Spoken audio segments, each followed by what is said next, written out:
Yang terkasih, hari ini kita merayakan pesta Santo Fransiskus Xaverius, seorang imam yang berasal dari keluarga bangsawan, yang memiliki jiwa misioner, yang mendorongnya untuk mencurahkan hidupnya bagi pewartaan Injil sesuai dengan pesan Yesus dalam Injil hari ini, untuk pergi ke segala bangsa. Fransiskus pergi ke banyak pelosok dunia, teristimewa wilayah Asia termasuk Indonesia, yaitu wilayah Kepulauan Maluku yang menjadi awal sejarah Katolik di Indonesia. Ia diyakini sebagai misionaris yang mengkristenkan lebih banyak orang dibandingkan dengan siapapun setelah Santo Paulus. Seperti Santo Paulus, bagi Fransiskus pemberitaan Injil adalah suatu keharusan yang penuh berkat. Boleh terlibat dalam pewartaan Injil adalah suatu berkat sendiri. Hidup mengalami terberkati hingga hidupnya harus menjadi berkat bagi sesama.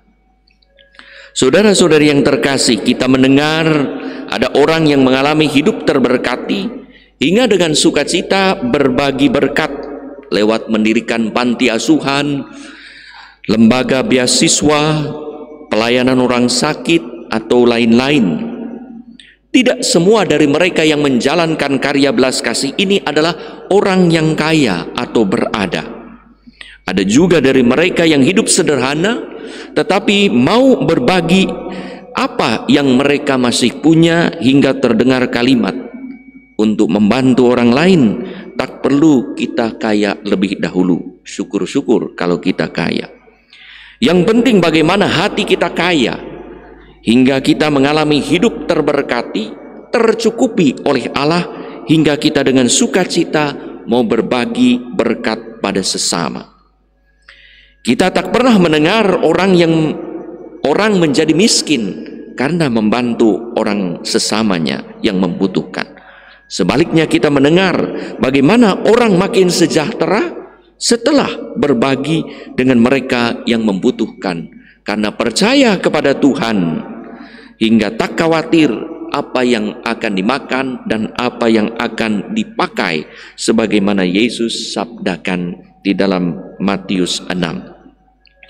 Yang penting adalah bagaimana kita mau keluar dari diri sendiri dan pergi memberikan hati pada mereka yang memerlukan berkat Tuhan, sebagaimana Allah telah memberikan hatinya, dirinya, hidupnya untuk kita. Itulah yang menjadi pesan Yesus pada para murid untuk pergi membagikan berkat. Setelah Yesus naik ke surga, pergilah para muridnya memberitakan Injil ke segala penjuru dunia, dan Tuhan turut bekerja meneguhkan firman itu dengan tanda-tanda yang menyertai. Apa itu? Yaitu berbagi mujizat yang menjadi berkat bagi banyak orang, yang membuat yang kita sendiri tidak sadar kok bisa terjadi demikian. Dan itulah tanda-tanda yang Tuhan sertakan ketika kita mau mewartakan Injil, membagi berkat. Para murid diutus keluar dari daerahnya, yaitu keluar dari dirinya sendiri, untuk pergi ke penjuru dunia, untuk pergi ke segala pelosok hati.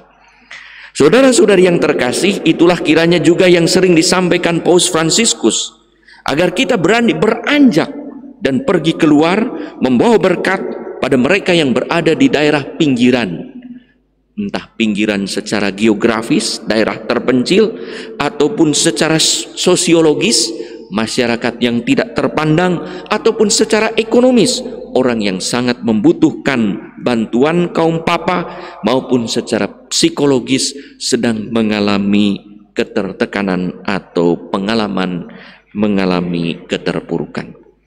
Orang rela pergi ke pinggiran berbagi berkat kalau ia mengalami hidup terberkati, yaitu tercukupi oleh Allah. Orang yang mengalami hidup terberkati, orang itu akan senantiasa mengalami saya tercukupi dan terpenuhi oleh Allah. Dan kalau memang hidup terberkati, Orang tak harus menjadi kaya secara materi terlebih dahulu. Untuk bisa berbagi berkat, orang tak harus berkelimpahan bagikan konglomerat lebih dahulu. Ada orang sederhana tapi masih rela berbagi. Ada pengemis yang masih bisa berbagi pada sesamanya yang lebih membutuhkan. Ada orang kaya yang masih mengalami kekurangan hingga berpikir untuk keluarga saja belum cukup, bagaimana mungkin bisa membantu orang lain. Semoga pesta Santo Fransiskus Xaverius, seorang bangsawan yang tergerak hatinya menjadi misionaris, pergi ke banyak pelosok Asia, ke daerah terjajah, kepada orang-orang yang membutuhkan, yang Papa meneguhkan kita untuk memiliki hati yang kaya, hati yang berlimpah, hati yang terberkati, sehingga entah kaya ataupun tidak secara materi, kita mengalami hidup terberkati. Orang yang mengalami hidup terberkati akan keluar dari diri sendiri dan mengarahkan pada sesama demi Tuhan yang mencintai semua, entah melalui pewartaan Injil, pelayanan sosial, perawatan orang sakit, maupun pemberian materi pada sesama.